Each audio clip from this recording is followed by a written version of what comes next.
Singapore جنوب مشرقی Asia میں ایک چھوٹا سا ملک ہے۔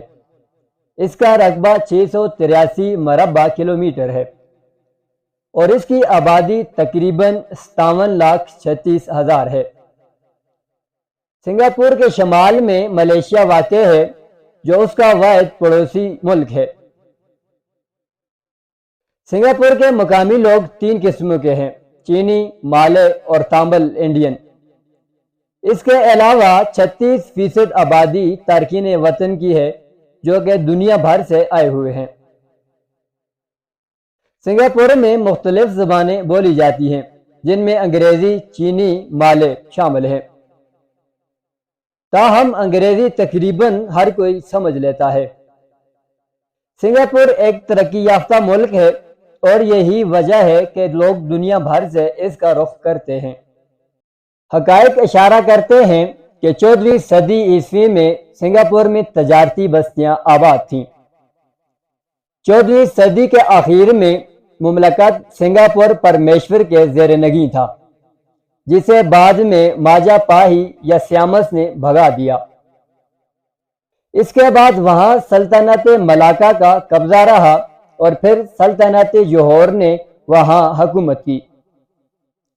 سن 1819 میں سر تھامس نے جوہور سے ایک معاہدہ پر دستخط کیا جس کے روح سے برطانیہ کو جزیرے میں ایک تجارتی بندرگاہ مل گئی اور بعد ازاں سن 1819 میں وہاں برطانوی کالونی بن گئی۔ دوسری جنگ عظیم میں سلطنت جاپان نے سنگاپور پر حملہ کیا اور قبضہ کر لیا اور سن 1942 تو 1945 اس کا قبضہ رہا۔ جنگ ختم ہونے کے بعد سنگاپور برطانیہ کے تسلط میں آ گیا مگر خود کار حکومت کو مضبوط کیا گیا اور سن 1963 میں وفاق ملایا سے اسے ملا کر ملیشیا کو تشکیل دیا گیا، لیکن سنگاپور کی پیپلز ایکشن پارٹی اور ملیشیا کی الائنس پارٹی کے درمیان میں کشیدگی کی وجہ سے ملیشیا سے سنگاپور کا اخراج ہوا۔ سن 1965 میں سنگاپور ایک آزاد ملک بن گیا۔ بے روزگاری اور مکانات کی کمی کی وجہ سے سن 1960 اور 1970 کی دہائی میں سنگاپور میں جدت کاری کی تحریک شروع ہوئی جس میں صنعت کو فروغ دیا گیا، بڑے عوامی گھر بنائے گئے اور تعلیم پر خوب سرمایہ کاری کی گئی۔